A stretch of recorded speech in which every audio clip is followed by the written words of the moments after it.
महात्मा गांधी का जन्म 2 अक्टूबर 1869 को गुजरात राज्य के काठियावाड़ जिले के पोरबंदर नामक स्थान पर हुआ था। उनके पिता का नाम करमचंद गांधी व माता का नाम पुतलीबाई था।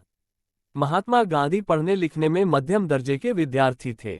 1883 में इनका विवाह हो गया था। उनकी पत्नी का नाम कस्तूरबा गांधी था। 1887 में उन्होंने राजकोट से हाई स्कूल की शिक्षा पास की और कानून की पढ़ाई के लिए 1889 में इंग्लैंड चले गए और वहां से 1891 में बैरिस्टर की डिग्री पास की। फिर भारत वापस आ गए। भारत आने के बाद उन्होंने राजकोट और बंबई में वकालत शुरू कर दी, परंतु वे कामयाब नहीं हुए। फिर उनको 1893 में एक भारतीय व्यापारी अब्दुल्ला ने दक्षिण अफ्रीका में वकालत करने का प्रस्ताव दिया, जिसके बाद वे 1893 में 1 साल के कॉन्ट्रैक्ट पर दक्षिण अफ्रीका चले गए। दक्षिण अफ्रीका में महात्मा गांधी को रंगभेद का सामना करना पड़ा। जब वो ट्रेन से दक्षिण अफ्रीका में यात्रा कर रहे थे तो उनको एक अंग्रेज ने काला रंग होने के कारण ट्रेन से नीचे उतार दिया।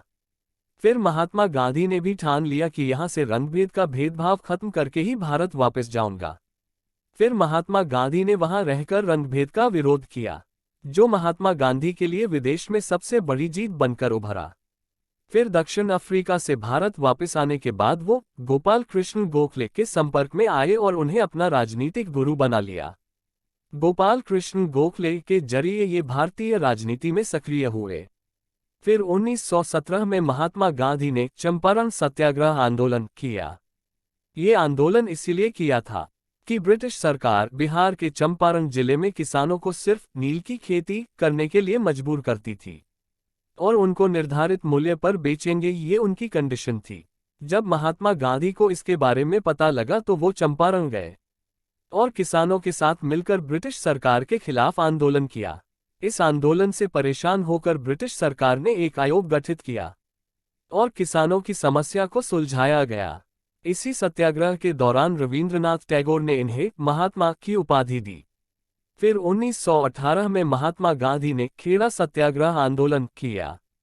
ये आंदोलन इसलिए किया था कि ब्रिटिश सरकार ने गुजरात के खेड़ा जिले में किसानों की फसल नष्ट हो जाने के बावजूद भी किसानों से लगान वसूला जा रहा था, जिससे किसानों की दशा बहुत खराब हो गई थी। फिर गांधी जी ने यहाँ आंदोलन किया और सरकार ने यह घोषणा कर दी कि जो किसान लगान दे सकते हैं उन्हीं से लगान वसूला जाएगा और इस तरह यह आंदोलन समाप्त हो गया। फिर महात्मा गांधी ने 1919 में खिलाफत आंदोलन चलाया। ये आंदोलन इसलिए चलाया गया था कि प्रथम विश्व युद्ध में भारतीय मुसलमानों ने अंग्रेजों की सहायता इस शर्त पर की थी कि वे इनके धार्मिक मामलों में दखल नहीं देंगे और उनके धार्मिक स्थानों की रक्षा करेंगे। परंतु युद्ध समाप्ति के बाद ब्रिटिश सरकार अपने वादे से मुकर गई और तुर्की के सुल्तान के सारे अधिकार छीन लिए गए। वह खलीफा के पद को समाप्त कर दिया गया। उस समय सभी मुसलमान तुर्की के सुल्तान को अपना खलीफा मानते थे।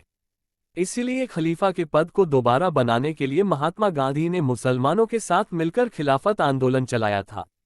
फिर महात्मा गांधी ने 1920 से 1922 तक असहयोग आंदोलन चलाया। ये आंदोलन अंग्रेजों के अत्याचार के खिलाफ चलाया गया था, लेकिन 1922 में चोरी चोरा घटना के कारण गांधी जी ने असहयोग आंदोलन वापस ले लिया। इसके बाद महात्मा गांधी ने 12 मार्च 1930 को सविनय अवज्ञा आंदोलन चलाया। इस आंदोलन का उद्देश्य नमक के कानून को तोड़ना था। ब्रिटिश सरकार ने भारत के लोगों को नमक बनाने पर प्रतिबंध लगा दिया था और नमक के कानून को तोड़ने के लिए सविनय अवज्ञा आंदोलन चलाया था।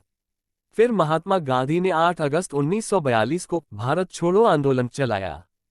इस आंदोलन का उद्देश्य भारत से ब्रिटिश साम्राज्य को समाप्त करना था और आखिरकार महात्मा गांधी व सभी क्रांतिकारियों की मेहनत व बलिदान ने 15 अगस्त 1947 को भारत को आज़ादी दिलवा ही दी। ये देश उन सभी वीर जवान क्रांतिकारियों का आभारी रहेगा। फिर 30 जनवरी 1948 को बिरला भवन दिल्ली में नाथूराम गोडसे ने महात्मा गांधी को 3 गोली मारी, जिससे उनकी वही मृत्यु हो गई। महात्मा गांधी ने देश को आज़ादी दिलवाने में बहुत योगदान दिया। उनके इस योगदान को ये देश नमन करता है। जय हिंद, जय भारत, भारत माता की जय।